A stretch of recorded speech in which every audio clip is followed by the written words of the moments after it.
নমস্কার, দেখছেন কলকাতা টিভি। আপনাদের সঙ্গে রয়েছি আমি ঋষিকেশ। শুরু করছি সংবাদ 4 দিন। শুরুতেই যে খবরের দিকে নজর রাখতেই হচ্ছে, গভীর রাতে সুকান্ত শুভেন্দুর বৈঠক। রাজ্য সভাপতি দিল্লিতে থাকাকালীন বৈঠকের কারণ নিয়ে জল্পনা ছড়িয়েছে। গভীর রাতে সুকান্ত শুভেন্দুর বৈঠক, রাজ্য সভাপতি শ্রমিক ভট্টাচার্য তিনি দিল্লিতে, আর শ্রমিক ভট্টাচার্য দিল্লিতে থাকাকালীন সুকান্ত শুভেন্দুর বৈঠক নিয়ে কিন্তু জল্পনা ছড়িয়েছে। রাজ্য সভাপতি শ্রমিক ভট্টাচার্য তিনি এই মুহূর্তে দিল্লিতে রয়েছেন, আর এদিকে গভীর রাতে সুকান্ত শুভেন্দুর বৈঠক, যে বৈঠক নিয়ে ইতিমধ্যে জল্পনা ছড়িয়েছে, এই নিয়ে আমরা কথা বলবো। বিশেষ প্রতিনিধি অঞ্জন রায় রয়েছেন নিউজ রুম থেকে সরাসরি। অঞ্জন দা, কি নিয়ে বৈঠকে কথা হলো, কি জানা যাচ্ছে? কি নিয়ে বৈঠকে কথা হলো, সবচেয়ে বড় কথা, সুকান্ত মজুমদার যতদিন সভাপতি ছিলেন ততদিন শুভেন্দুর সঙ্গে সম্পর্ক অত্যন্ত খারাপ ছিল এবং প্রকাশ্যে দাঁড়িয়ে তিনি শুভেন্দুর সমালোচনা করেছিলেন। একসময় বলেছিলেন যে দলীয় বৈঠকে শুভেন্দু আসেন না কেন, প্রকাশ্যে বলেছিলেন সুকান্ত মজুমদার যে তিনি ঠিক কমফোর্ট ফিল করেন না, তাই নিয়ে বিস্তর জল গড়িয়েছিল। সেই সুকান্ত এবং শুভেন্দু হঠাৎ গভীর রাতে সুকান্ত মজুমদারের নিউ টাউনের বাড়িতে কেন গেলেন, গিয়ে প্রায় ৪৫ মিনিট ধরে রুদ্ধদ্বার বৈঠক করলেন। কি প্রয়োজন হলো হঠাৎ যে দুজনে, এই দুই নেতা একসঙ্গে কথা বললেন? এবং আমাদের কাছে যা খবর, সেই সময় ঘরের মধ্যে কাউকে থাকতে দেওয়া হয়নি, ফলে স্বাভাবিকভাবে বিজেপিতে জল্পনা উঠেছে। এবং যেদিন এই ঘটনাটা ঘটে গত সোমবার, সেদিন কেন্দ্রীয় নেতৃত্বের নির্দেশে দিল্লি যান বর্তমান সভাপতি শ্রমিক ভট্টাচার্য। স্বাভাবিকভাবেই আলোচনা উঠছে যে শ্রমিকের বিরুদ্ধে কি ঐক্যবদ্ধ চেহারা নিতে চাইছে শুভেন্দু সুকান্ত গোষ্ঠী।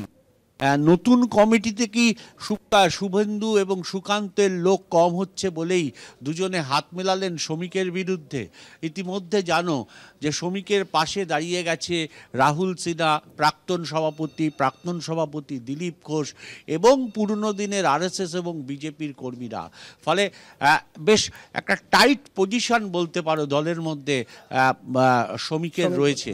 এবং পুরনো দিনের লোকদের যখন ফিরিয়ে নিয়ে আসার চেষ্টা করছেন, সেখানে দাঁড়িয়ে এই নবাগত, মানে দিলীপ ঘোষের ভাষায় যারা ২১-এর পর বিজেপি, তাদেরকে এইভাবে একসঙ্গে বৈঠক করতে দেখে রাজ্য বিজেপির উপর মহল থেকে নিচ মহল, নেতা থেকে কর্মীদের মধ্যে জল্পনা শুরু হয়েছে।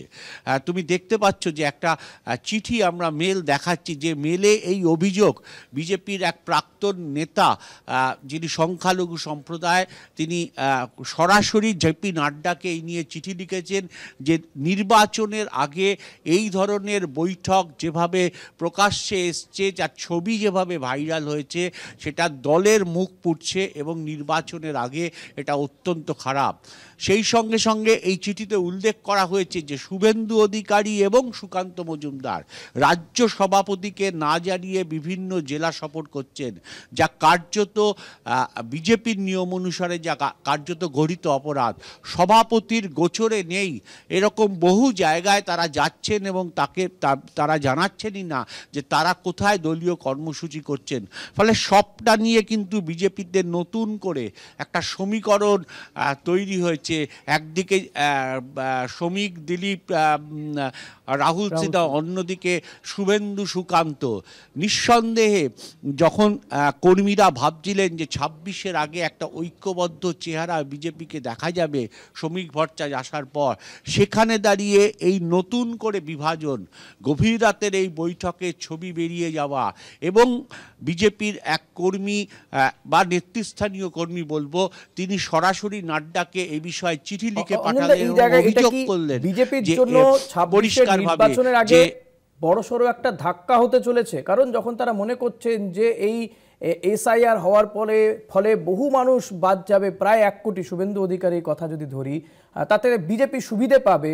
এবং আপনি যেমনটা বলছেন যে শ্রমিক ভট্টাচার্য পুরনোদেরকে এক ছাতার তলায় আনার চেষ্টা করছেন, তখন গিয়ে কি এই মিটিং, এই একটা বিভাজনের জল্পনা, এটা কি কোথাও বড় ধাক্কা লাগছে বিজেপির?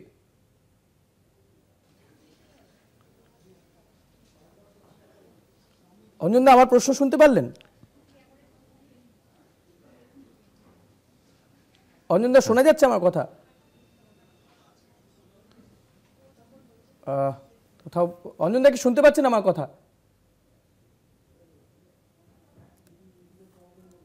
কোনোভাবে হয়তো যোগাযোগ বিচ্ছিন্ন হয়ে গিয়েছে আমাদের বিশেষ প্রতিনিধি অঞ্জন রায়ের সঙ্গে। অঞ্জনদার সঙ্গে আবারও কথা বলার চেষ্টা করব। তবে যে ছবি বেরিয়ে এসেছে, গভীর রাতে সুকান্ত মজুমদারের সঙ্গে বৈঠক শুভেন্দু অধিকারীর, এবং এই বৈঠক তখন হচ্ছে যখন বিজেপির রাজ্য সভাপতি শ্রমিক ভট্টাচার্য তিনি দিল্লিতে রয়েছেন। দিল্লিতে থাকাকালীন এই বৈঠক নিয়ে ইতিমধ্যেই জল্পনা ছড়িয়েছে যে কোথাও গিয়ে কি তাহলে বিজেপির মধ্যে আবারও বিভাজন, এবং শ্রমিক ভট্টাচার্যের বিরুদ্ধে কি সুকান্ত মজুমদার, শুভেন্দু অধিকারীরা এককাট্টা হচ্ছেন। আমি অঞ্জনদার কাছে আবার একটা প্রশ্ন রাখবো। অঞ্জনদা, যে প্রশ্নটা রাখছিলাম আপনার কাছে, যে যেই সময় বিজেপি মনে করছিল যে এসআইআর এর ফলে তারা এ রাজ্যে ক্ষমতায় আসতে পারে, 1 কোটি নাম বাদ যাবে শুভেন্দু অধিকারীর কথায় যদি ধরি, তাতে তাদের সুবিধে হবে, এবং শ্রমিক ভট্টাচার্য তিনি পুরনো কর্মীদেরকে এককাট্টা করার চেষ্টা করছেন, সেই সময় দাঁড়িয়ে শুভেন্দু অধিকারী, সুকান্ত মজুমদারদের এই জোট কোথাও গিয়ে কি বিজেপির জন্য বড় ধাক্কা হতে চলেছে? দেখো, জোট যদি টেকে, যদি সুকান্ত শুভেন্দুর যা ভাবনা তা যদি সফল হয়, নিঃসন্দেহে রাজ্য বিজেপির কাছে বড় ধাক্কা। এবং এটা তুমি বলতে পারো যে এই জোটের ফলে সবচেয়ে বেশি যদি খুশি হয়ে থাকে সেটা হচ্ছে দিলীপ ঘোষ বা রাহুল সিনহা, যারা পুরনো দিনের বিজেপি কর্মী। কারণ এরা মনে করেন শুভেন্দু অধিকারী হচ্ছে 21-এর পর বিজেপি, যারা দীর্ঘদিন ধরে বিজেপি করে আসছে, আরএসএস করে আসছে, তাদের যেভাবে গুরুত্বহীন করে দেওয়া হয়েছে, তাদেরকে যেভাবে বসিয়ে দেওয়া হয়েছে, সেই জায়গায় দাঁড়িয়ে শুভেন্দু অধিকারীর যে ভূমিকা, সেই জায়গায় দাঁড়িয়ে সুকান্ত মজুমদারের যে ভূমিকা, সেটা তারা ভালোভাবে মেনে নিতে পারে না। ফলে নিঃসন্দেহে এই জোট যদি থাকে, নিঃসন্দেহে তা বিজেপির কর্মীদের কাছে হতাশার। কিন্তু কেন তারা হঠাৎ রাত্রিরে বৈঠকে বসতে গেল, কেন যখন দিল্লিতে রাজ্য সভাপতি, কেন তারা এই বৈঠকে বসলেন, কেন তারা বিভিন্ন কর্মসূচি করেন যা রাজ্য সভাপতিকে জানেন না, এই প্রশ্ন কিন্তু দলের অন্দরে শুরু হয়েছে উঠতে। এবং প্রবীণ নেতারা যারা ধীরে ধীরে আবার বিজেপির কাজে ফিরে আসছেন, তারাও বলছেন যে এই ধরনের বিপজ্জনক প্রবণতা যদি দলের থাকে, তা যদি বন্ধ না করা যায়, তাহলে 26-এও রেজাল্ট ভালো হবে না রাজ্য বিজেপির। তাই তারা কেন্দ্রীয় নেতৃত্বে শরণাপন্ন হয়েছে, তাদেরই পক্ষ থেকে কেউ কেন্দ্রীয় নেতৃত্বে শরণাপন্ন হয়েছেন। তারা কেন্দ্রীয় নেতৃত্বকে পুরোটা বিষয়টা জানিয়ে তার প্রতিকার চেয়েছেন বলতে পারে। অনেক ধন্যবাদ অঞ্জনদা। দেখা যাক আলটিমেটলি কি হয়। যে জল্পনা ছড়িয়েছে, কেন্দ্রীয় নেতৃত্বের কাছে চিঠি গিয়েছে, আদৌ কোনো ব্যবস্থা নেওয়া হয় কিনা। অনেক ধন্যবাদ অঞ্জনদা। কথা বলছিলাম আমাদের বিশেষ প্রতিনিধি অঞ্জন রায়ের সঙ্গে।